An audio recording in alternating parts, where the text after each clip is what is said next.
Hey guys, welcome to this new series that I am calling Tiff Talks. It's pretty much going to just be a space where I reflect on things that I've learned or reflect on my day. Essentially like personal blog, but I'm too lazy to type. Um, and I want this to be something that I can do often. So yeah, I can't lie, this is like my fifth time starting this first episode just because I just keep on crying. I don't know why. I think maybe it's because I'm on my period. Maybe I'm just really emotional about this topic. But a little bit of context first, I guess, before I delve into what I wanted to originally talk about today. But the reason why I decided to start this series or like this like self podcast for myself is because I just got back from the Westpac Scholars Summit, and one of the speakers was talking about doing more experiments in your life to figure out what works for you. And that really resonated with me because I think I've been very scared to kind of try new things or like experiment with like different ways of doing things to find out what is actually optimal for me. I'm very just like happy to stick with like what I'm used to, like my routine. But I definitely do think a little bit of experimentation, like doing something like this that I wouldn't usually, would probably be quite good for my learning and like self development. And just like working through my problems, I realize. So yeah, let's get stuck into today's topic then. I guess today I really wanted to focus on the 2 days that I spent in Sydney at the Westpac Scholar Summit. I think that those 2 days are definitely in like top 5 most transformative experiences that I've had in my life.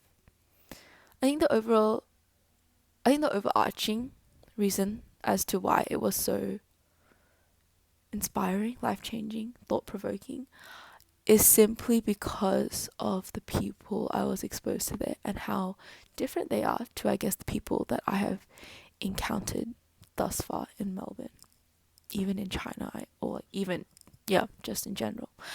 I think what stood out to me most was the fact that all these people that I met, the keynote speakers, guest speakers, even the scholars themselves, are all working towards something bigger than themselves. And I think that's something that we don't do that much of in the commerce circle. And it's something that I think I've kind of lost in my own personality as I've entered university. Yeah, and I think it was just really inspiring to see people work towards something bigger than themselves and not just all work to something because of like self-interest. So I think how I want to structure today's thoughts is just kind of going through each keynote speaker. Each of them were genuinely very inspiring, and I learned a lot from every single person.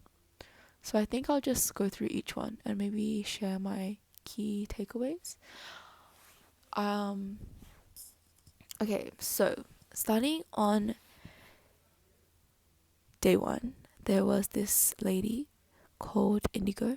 I can't remember specifically what scholarship she was on. It was either the Future Leaders or Research. But I think my main takeaway from her speech was that imagination truly is like the start of everything. I think that was one learning, but I think okay, that was one. Sorry, I'm also like gathering my thoughts as I speak. I cried during her speech because she had such a difficult upbringing. Um Yet still finds so much room and still has so much energy to give to work towards something that is for the betterment of society. I think she could very easily take like a very cushy job in her field. But the fact that she has chosen a position, a role to do something that will benefit people outside of just her inner circle was really inspiring. And it kind of just made me reflect on my current position. I have definitely grown up in a very privileged household. And the fact that I don't have like a clear mission, compared to some of these people that I was talking to, including Indigo, kind of made me just feel like I'm not honestly sure how it made me feel. I can't put it in words, but the gist of it is like these people had no platform, had such a difficult upbringing, yet are still able to do it. Why am I taking my position for granted, I guess, and not doing more to help others? I feel like was the main takeaway from her speech. Yeah, listening to her really like set the tone of how the next 2 days were going to go. The second person who spoke to us was this guy called Joe. Um, Joe definitely also had a very difficult upbringing. He was in prison for 13 years, starting from the age of 21. And I guess what really inspired me from his story is the fact that whilst he was in prison, he actually like decided to learn accounting. And I think that really not resonated, but I think that really, like, how to say, I don't know. I think that really just made me think like I am in such a privileged position to be learning accounting as well.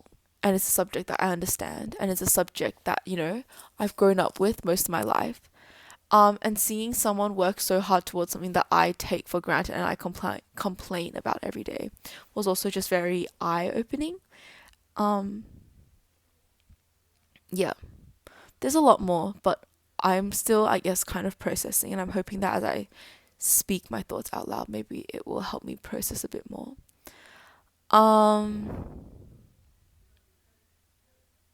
Yeah, after these two keynote speakers, we had morning tea, and I think during my morning tea session, I was just really thinking about like why I was there, like why did I apply for the westpac fellowship. And I think I'm just feeling a bit of imposter syndrome because these people obviously have had such a clear mission.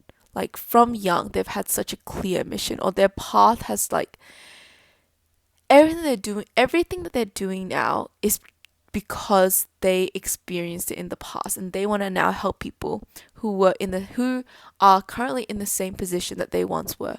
And I guess for me, I was and I still am very confused about my mission and what I want to do with my fellowship.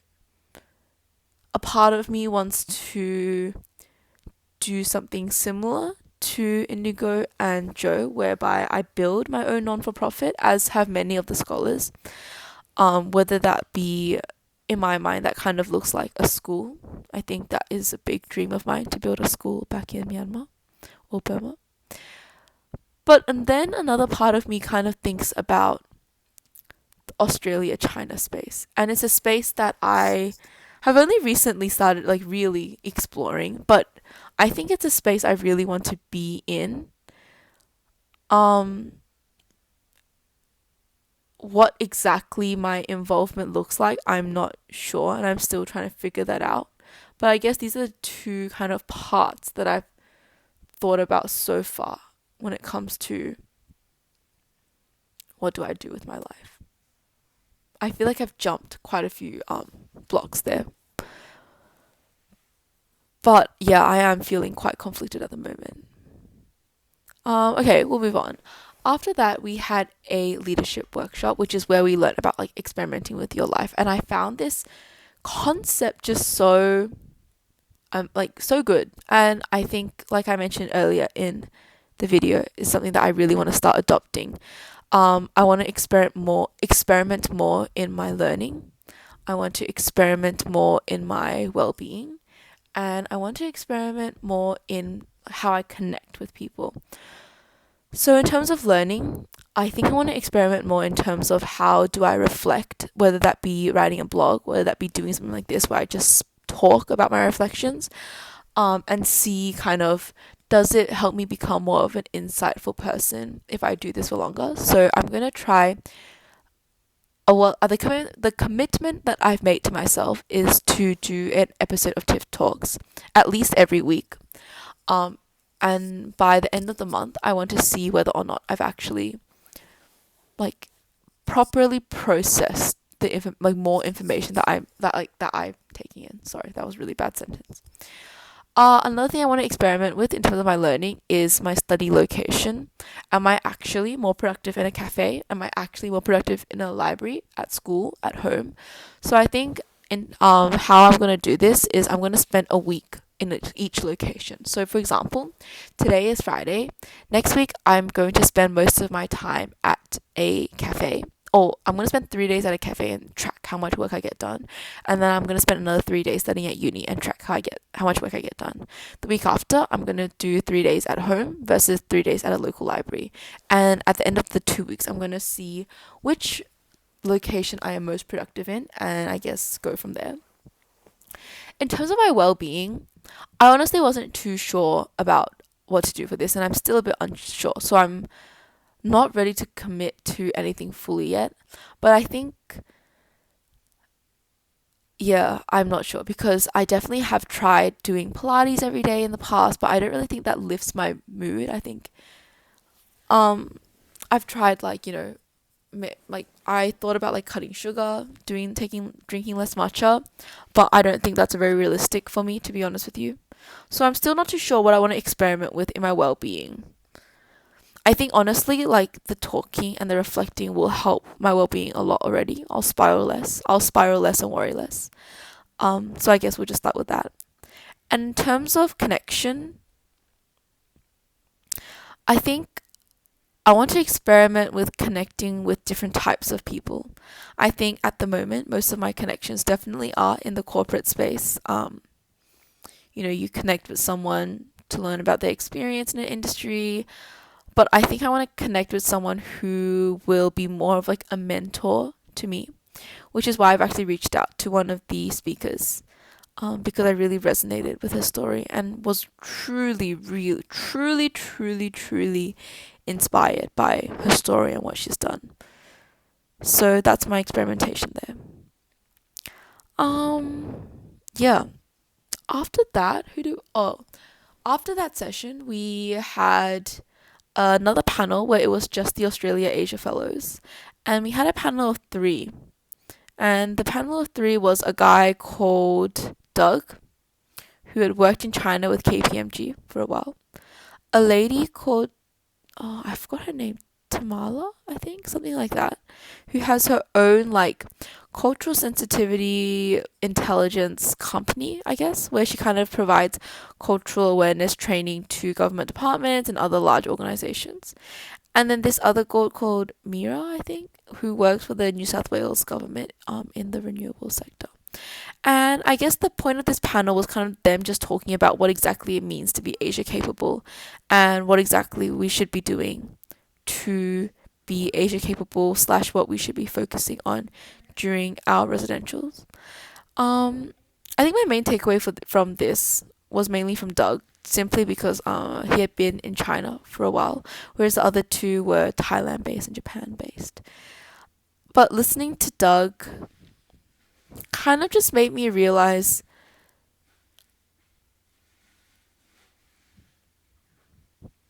to be honest, I'm not sure what exactly made me realize. But his story of going on exchange, coming back, entering the workplace, and then going on secondment is, I guess, the path that I currently, that I had very, up until recently, seen myself in.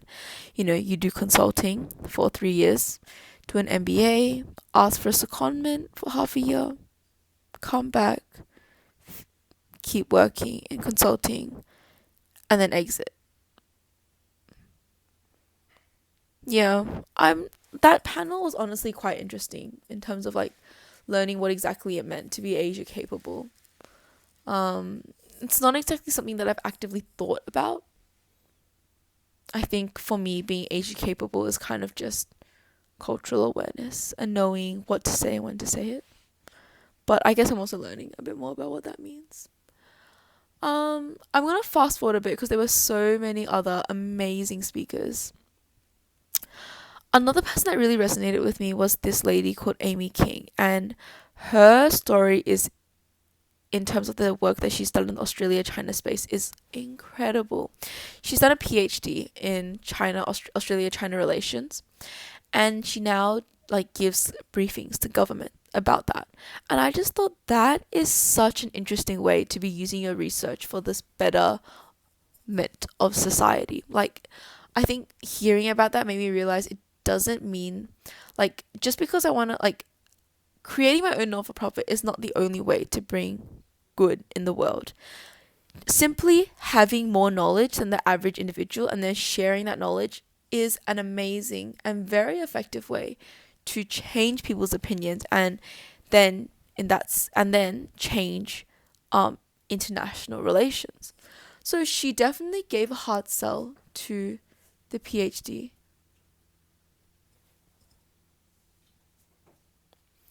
Yeah, she definitely did give a hard sell to doing a PhD. What exactly I do my PhD in, not sure, but I think if I ever did, it would definitely be investigating that, space with Australia and the Indo-Pacific, Australia and China, I guess, mainly. But yeah, okay, we're approaching 16 minutes, so I'm going to speed up. I guess, like, overall, my reflections are I'm just feeling incredibly inspired and also incredibly questioning of what the point of my life is. I think in the commerce circle, I think I just don't see myself being fulfilled in terms of like my soul being fulfilled by just doing commerce, like consulting. I truly do think I need to work on something bigger, towards something bigger than myself to feel fulfillment. Yeah, I'm kind of sad about it, I guess. I think I was raised in a household, in primary school and high school, I was raised in a household that really valued volunteering and giving back to others. And I think as I entered university, I've kind of lost that.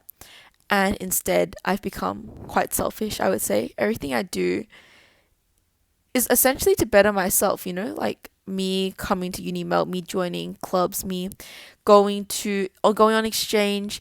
It's all been to like for me to expand my worldview, for me to do something, but it's never for society in general. Well, I'm sure there are indirect, like connections to that, but it's never something directly beneficial to society, I guess. So I'm trying to find my way back to that. How can I, do something good whilst also maintaining financial stability? I think in terms of for my parents, it's very scary for them to hear that I want to do something in the world of social impact, just because to them the world of social impact is not something that can sustain the lifestyle that they want for me, and I should be working to get money first, to earn a name for myself first, to get power first, in order for my impact to be more successful in the future. But I think I'm still navigating whether or not I agree with that statement, because what if it's too late? And I don't want to be leaving things until it's too late. So yeah, kind of just grasping with that and like, what's the point of life? What is actually going to fulfill my soul and what is just there to fulfill society's expectations of me, I guess, as cliche as that sounds. Yeah, I'm doing a lot of reflecting. I'm very confused at the moment in terms of what I want to do. Previously, I guess postgraduate studies was completely off the table for me. In terms of like immediately after my undergrad, my plan was, to work for a bit, go do an MBA, come back, etc. But now I'm starting to realize there's really no rush for me to enter the workplace. And postgraduate studies and broadening my horizons in terms of academics and becoming, an expert in one field is a very important, and it's something that I'm passionate about. Like, I really, really, truly am passionate about learning, about China-Australia trade relations, China and Australia history. Like, these are things I'm genuinely interested in. So would it really hurt to, spend 2 years studying a master's in China, doing something in this space, learning more about this space in the country? I'm not sure. I'm still thinking about it. But yeah, I guess that's my episode today of Tiff Talk. I'm going to bring it to an end at 20 minutes.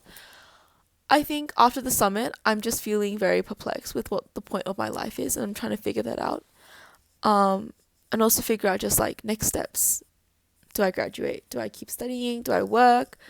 Should I be applying for things? Oh, I do think one actionable that I've definitely set is this summer, I think instead of interning, I want to go volunteer overseas for a month just to kind of see if this kind of work actually does fulfill my soul. Because obviously now I'm assuming or hypothesizing that it will.